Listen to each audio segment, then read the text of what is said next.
Sir ಏನು ಇಟ್ಕೊಂಡಿದ್ದೀರಾ? ಎಲ್ಲ ಸಾವಯವ ಕೃಷಿ, ಪಡವಲಕಾಯಿ. ಇಷ್ಟು ದೊಡ್ಡ ಪಡವಲಕಾಯಿ ಸಾವಯವ ಕೃಷಿಯಲ್ಲಿ ಬೆಳೆದಿದ್ದಾರೆ ಅಂದರೆ ನಂಬಕ್ಕೆ ಕಷ್ಟ ಆಗುತ್ತಲ್ಲ. ಹೌದು, ಸಾಧ್ಯ ಇದೆ. ಎಲ್ಲ ತರಕಾರಿಗಳು ಕೂಡ ಹಾಗೆ ನೋಡಿ. ನಾವು ತಿನ್ನೋವಂಥದ್ದಕ್ಕೂ ಕೆಮಿಕಲ್ ಹಾಕಬಾರ್ದು, ನಾವು ಕೆಮಿಕಲ್ ತಿನ್ನಬಾರ್ದು, ಗಿಡ ಮರಗಳಿಗೂ ತಿನ್ನಿಸ್ಬಾರ್ದು. ಯಾಕಂದರೆ ಅಲ್ಟಿಮೇಟ್ಲಿ ಅದರಿಂದ ನಾವೇ ಅದನ್ನ ತಿನ್ನೋದಲ್ವಾ. ನಾವೇ ತಿನ್ನೋದು. ಹೌದು,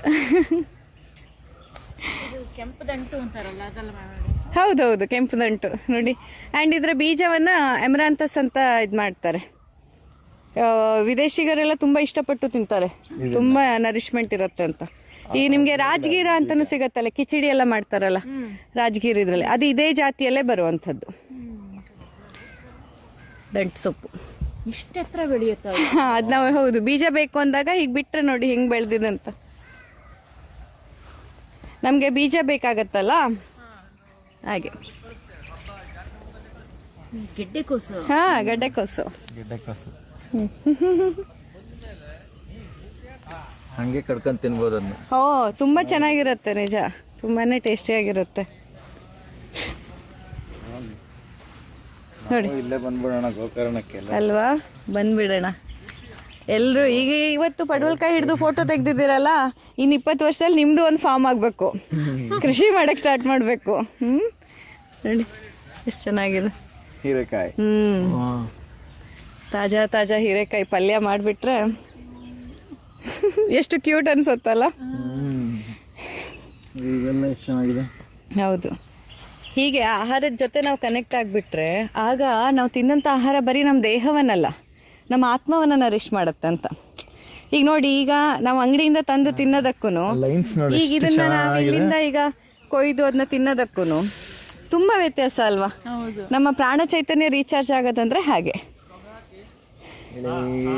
ನೋಡಿ. ಸುಂದರವಾದ ಹೂಗಳು, ನಾವೆಲ್ಲ ತರಕಾರಿ ನೋಡಿರ್ತೀವಿ, ಆದರೆ ಆ ತರಕಾರಿಗೆ ಇಷ್ಟು ಸುಂದರವಾದ ಹೂಗಳು ಬರುತ್ತೆ. ಆಮೇಲೆ ಆ ಎಳೆ ತೊಂಡೆಕಾಯಿ ನೋಡಿ, ಎಷ್ಟು ಜನ ತಿಂದಿರ್ತಾರೆ ಹೇಳಿ. ಹಾ, ಎಳೆ ತೊಂಡೆಕಾಯಿ ಎಲ್ಲ ಇದು ನೋಡಿ, ತಾಜಾ ತಾಜಾ ಮೂಲಂಗಿ. ನೋಡಿ ಅಷ್ಟೇ, ಕಿತ್ತ ಬಿಟ್ರಿ. ಹಾಂ, ಆಯ್ತಲ್ಲ ನೋಡಿ ಹೆಂಗಿರುತ್ತೆ ಅಂದರೆ ಅಮೃತ ಆಹಾರ. ಹೌದು, ಈಗ ನೋಡಿ ಅಷ್ಟೇ ನೋಡಿ ಎಷ್ಟು ಚೆನ್ನಾಗಿ ಬೆಳೆದಿದೆ ಅಂತ.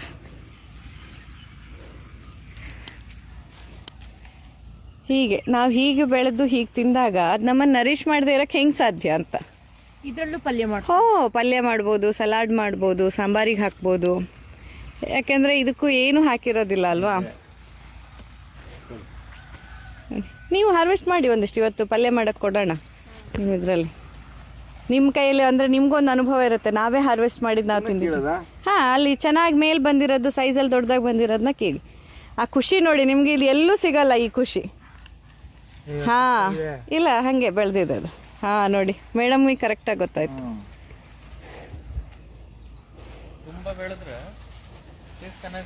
ಹೌದು, ಮತ್ತು ಎಳೆಯದೇ ರುಚಿ ಜಾಸ್ತಿ ಗೊತ್ತಾ ಸರ್. ತುಂಬ ಬೆಳೆದ್ರೆ ಮಾರಾಟ ಮಾಡೋರಿಗೆ ತೂಕ ಜಾಸ್ತಿ ಬರುತ್ತೆ, ಬಿಟ್ಟರೆ ತಿನ್ನೋರಿಗೆ ಎಳೆದೇ ಟೇಸ್ಟು ಚೆನ್ನಾಗಿರುತ್ತೆ. ಹಾಗೆ ಇದು ನೋಡಿ, ಈ ಗಡ್ಡೆಕೋಸುಗಳು ಅಷ್ಟೇ.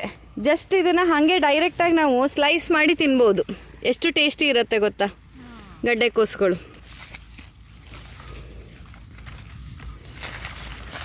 ನವಿಲ್ ಕೋಸ್,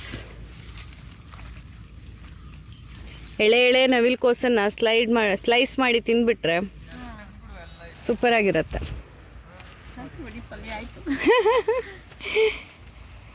ಮೇಡಮ್, ಇಬ್ಬರಿಗಲ್ಲ, ಎಷ್ಟು ಜನರಿಗೆ ಅವ್ರು ಮಾಡ್ಬೇಕು ಹೇಳಿ. ಅದೇ ನಮ್ಮ ಸಸ್ಯ ಸಂಜೀವಿನಿಲಿ ದಿನ ಒಂದು 100 ಜನ ಆದರೂ ಊಟ ಮಾಡ್ತಾರೆ, ನಾವೆಲ್ಲರೂ ಸೇರಿ. ಅಯ್ಯೋ, ನಮ್ಗೆ ಒಂದ್ ದಿವಸನೂ ಬೋರಿ ಭೋಜನ ಸಿಗ್ಲೇ ಇಲ್ಲ. ಈಗ ಸಿಗತ್ತೆ ಬಿಡಿ, ಇವತ್ತಿಂದ ಶುರು. ಇವತ್ತು ಹೇಳಿ, ನಾನೇ ತರಕಾರಿ ಕಿತ್ಕೊಂಡ್ ಬಂದಿದ್ದೀನಿ. ಇವತ್ತಿನಿಂದ ಎಷ್ಟು ದಿನ? ನಾಳೆ ಬೆಳಗ್ಗೆ ಖಾಲಿ ಮಾಡ್ಬೇಕೇನೋ ಗೊತ್ತಿಲ್ಲ. ದೇವರೇ. ಈಗ ನೋಡಿ, ಇದು ತಗೊಳ್ಳಿ. ಯಾವುದು ಇದು ದೊಡ್ಡದಾಗಿದೆ ಈ ಕಡೆ. ಹಾಂ, ಇನ್ನು ಮುಂದೆ. ಹಾಂ, ದೊಡ್ಡದಾಗಿರೋದು ತಗೊಳ್ಳಿ. ಪಥ್ಯದ ಊಟ ಇವತ್ತು.